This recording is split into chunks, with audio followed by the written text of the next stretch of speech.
السلام علیکم ورحمۃ اللہ وبرکاتہ۔ نحمده ونصلی علی رسوله الکریم، اما بعد فاعوذ باللہ من الشیطان الرجیم، بسم اللہ الرحمن الرحیم، رب اشرح لی صدری ویسر لی امری واحلل عقدۃ من لسانی یفقہوا قولی۔ اللہ کے خاص فضل اور رحمت سے آج سے انشاءاللہ ہم پھر آغاز کرتے ہیں اپنے سبجیکٹ کا، میرا جینا میرا مرنا۔ اللہ کرے کہ خیر و عافیت سے تمام ہو۔ وَأَنَا أَوَّلُ الْمُسْلِمِينَ، مسلم کون ہوتا ہے؟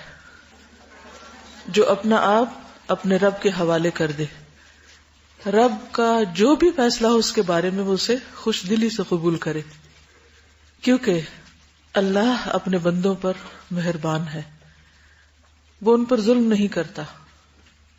چونکہ یہ زندگی ایک امتحان ہے، اس لیے اس میں اچھے برے دونوں طرح کے دن آتے رہتے ہیں اور انسان کے اوپر مختلف طرح کے حالات گزرتے ہیں۔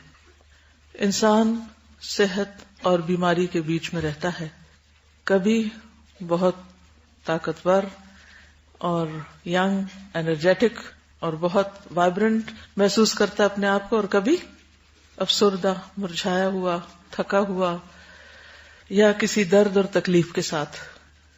عام طور پر جب ہم اچھے حال میں ہوتے ہیں تو جب کوئی ہمارا حال پوچھتے تو ہم بہت خوش ہوتے ہیں، الحمدللہ کہتے ہیں اور سمجھتے ہیں کہ ہمیشہ ایسے ہی رہیں گے۔ لیکن پھر اچانک کوئی بیماری آ پکڑتی جس کا انسان کو اندازہ بھی نہیں ہوتا۔ آپ صبح اٹھتے ہیں اور اٹھ نہیں پاتے، آپ سر اٹھاتے اور آپ کے سر کو درد ہوتی، حالانکہ آپ اپنی اسی روٹین کے مطابق سوئے تھے۔ یہ سب کچھ کیوں ہے؟ یہ سب کچھ امتحان کے لیے ہے۔ ہم نے صحت کے بارے میں بہت کچھ پڑھا، آج سے ہم بیماری کے بارے میں کچھ پڑھیں گے، کیونکہ اللہ کا ہر فیصلہ انسان کے حق میں خیر اور بھلائی کا فیصلہ ہوتا ہے۔ چونکہ ہم مسلم ہیں اس لیے بیماری کی حالت میں بھی ہم اپنے رب سے راضی رہتے ہیں، اور بیماری انسان کے لیے خیر کا باعث ہوتی ہے۔ عام طور پر بیماری کا استقبال کیسے کیا جاتا ہے؟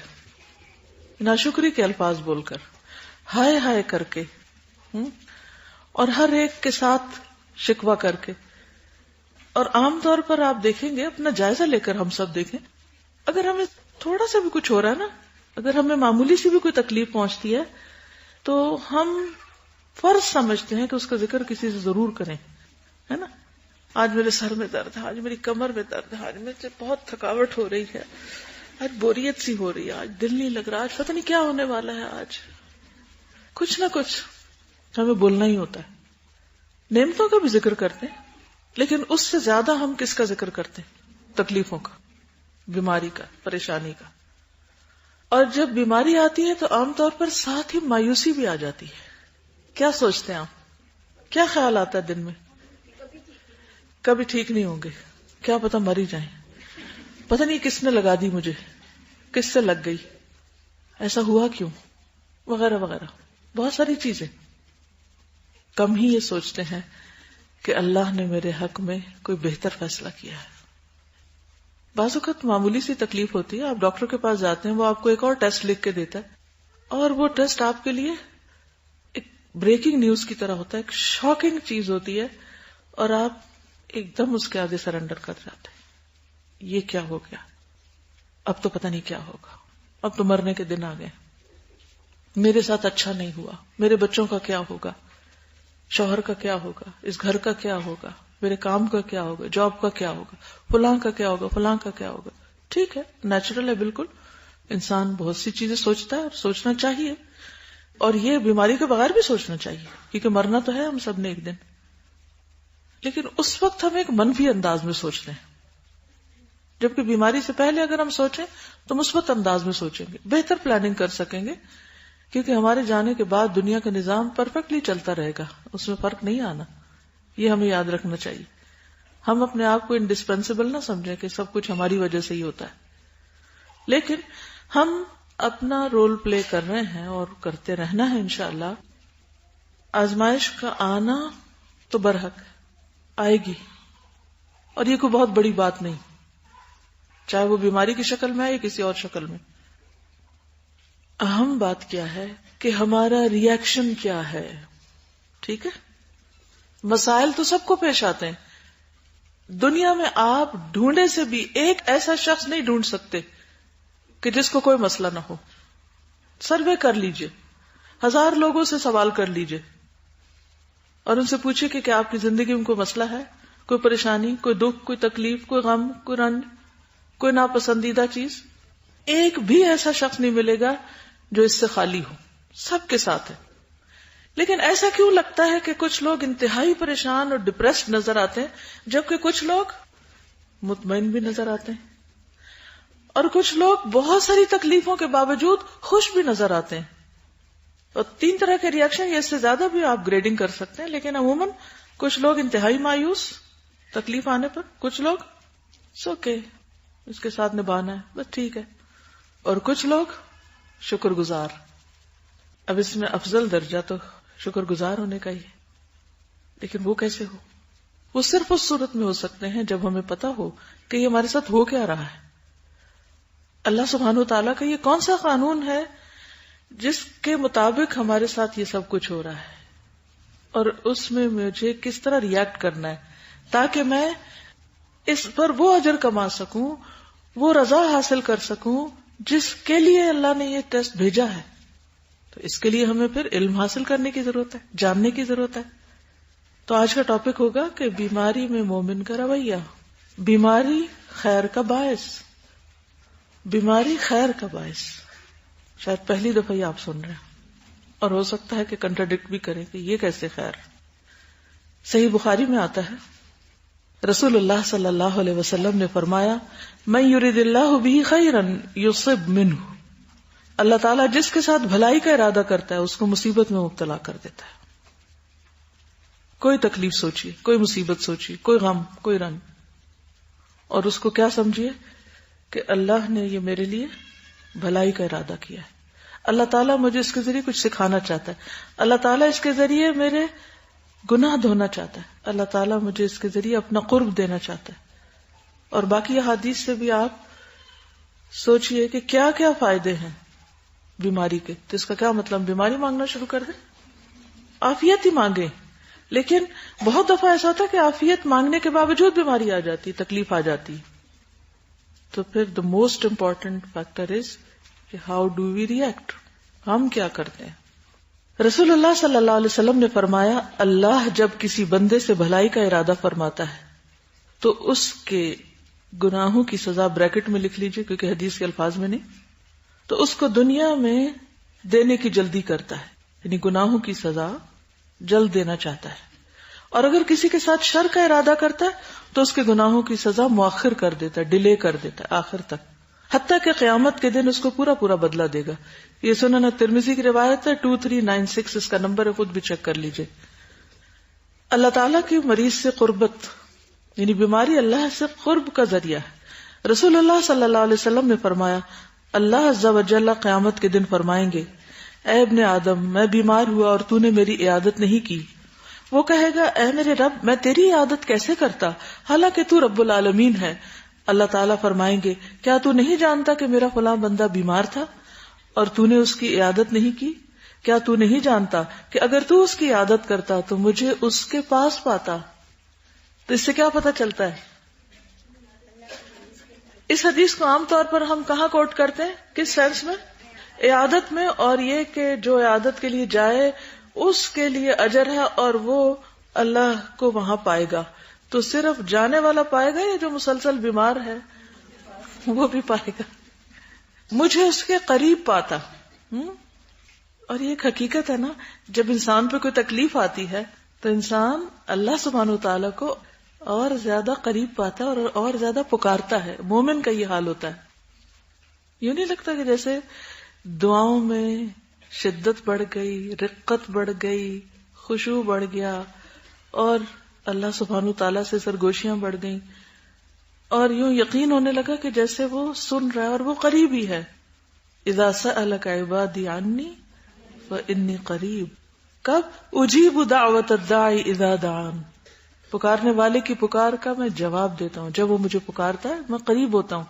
عام حالات میں ہم کم ہی پکارتے ہیں، لیکن بیماری میں اور تکلیف میں زیادہ پکارتے ہیں، تو پھر وہ قریب ہوتا ہے.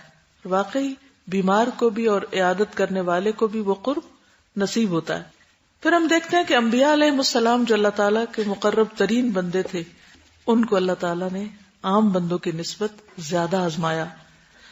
حضرت عائشہ فرماتی ہے کہ ام بشر بن برا بن معرور رسول اللہ صلی اللہ علیہ وسلم کے پاس آپ کے مرض الموت میں تشریف لائیں، اس حال میں کہ آپ کو بخار تھا.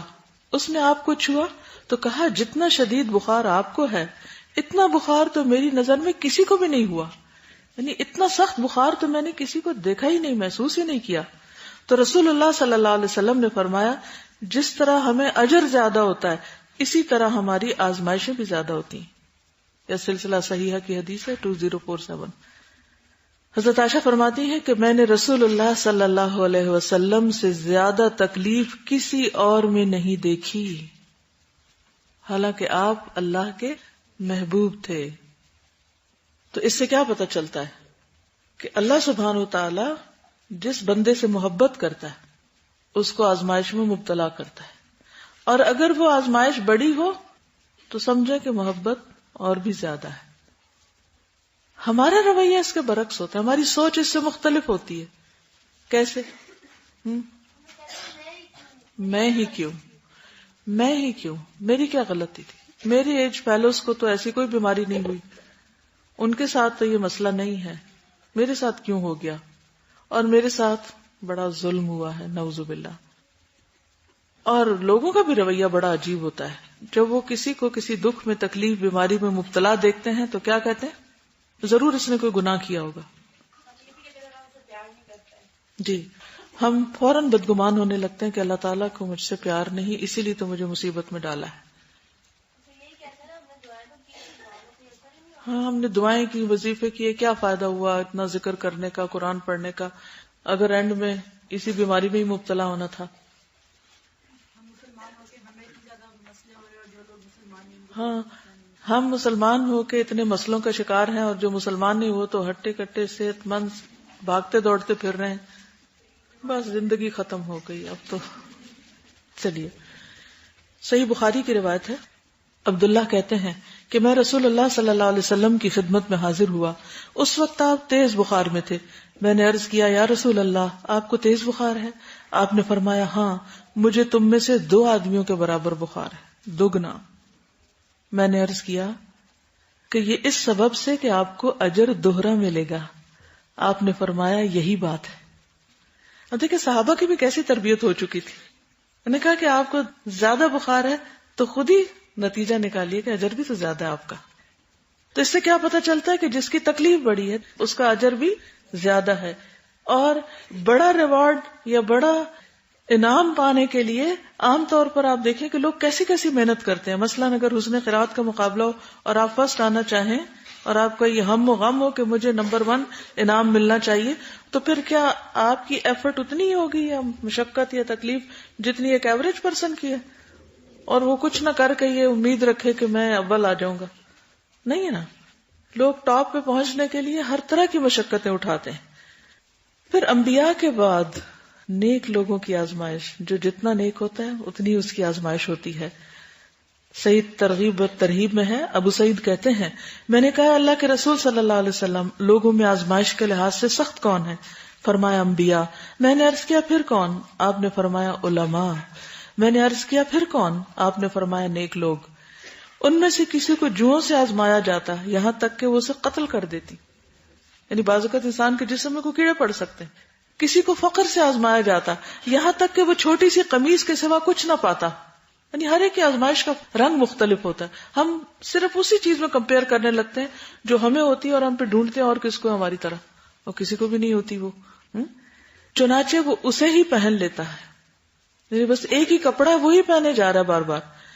اور ان میں سے کچھ لوگ آزمائش پر بہت خوش ہوتے ہیں، یعنی ان علماء اور صالحین میں سے وہ خوش ہوتے ہیں بنسبت اس شخص کے جو کچھ دیے جانے پہ خوش ہوتا ہے. کچھ لوگوں کو صرف اس سے خوشی ہوتی ہے جب انہیں کچھ ملتا ہے، اور جب انہیں ملنا بند ہو جاتا ہے یا ملتا نہیں ہے، اس میں رکاوٹ آ جاتی ہے، تو پھر وہ غمگین ہو جاتے ہیں. پھر انہیں خوش ہونا نہیں آتا، پھر غم ان کے چہرے پہ چھا جاتا ہے. نہیں، اس وقت بھی مسکرا دیا کریں جب کوئی چوٹ لگے. چوٹ کھا کے، غم پا کے، اب بیماریوں کی قسمیں یاد کر لیجیے، جسمانی بیماریاں، روحانی بیماریاں، ذہنی بیماریاں، نفسیاتی وغیرہ وغیرہ، جتنی بھی قسمیں.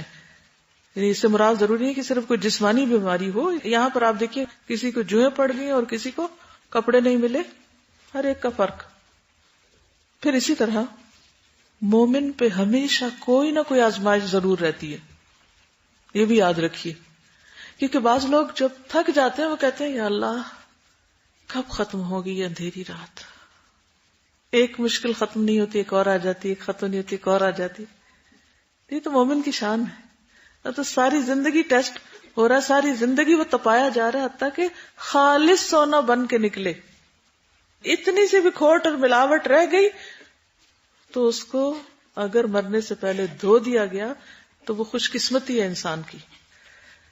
نبی صلی اللہ علیہ وسلم نے فرمایا، مسند احمد کی روایت ہے، مومن مرد اور عورت پر، عورت کا ذکر الگ ہے یہاں، جسمانی یا مالی یا اولاد کی طرف سے مستقل پریشانیاں آتی رہتی ہیں، یہاں تک کہ جب وہ اللہ سے ملتا ہے تو اس کا ایک گناہ بھی باقی نہیں ہوتا، صاف ستھرا ہو کے. تو دیکھیے وہ کتنی اچھی ملاقات ہوگی جو بالکل صاف ستھرے ہو کے اللہ سے. یعنی موت اللہ سے ملاقات کا ذریعہ بنتی ہے نا. تو جب کسی کی ملاقات کو جاتے ہیں تو صرف جسمانی طور پر ہی تو صفائی کافی نہیں نا، یعنی صرف نہانا دھونا تو کافی نہیں. وہ تو نہلا دھلا کے کفن پہناتے ہیں، لیکن اندر کا صاف ہونا، گناہوں سے صاف ہونا، پاک ہونا، یہ بھی بڑا اہم ہے، اور وہ انسان کو بیماریاں اور تکلیفیں پاک کرتی ہیں.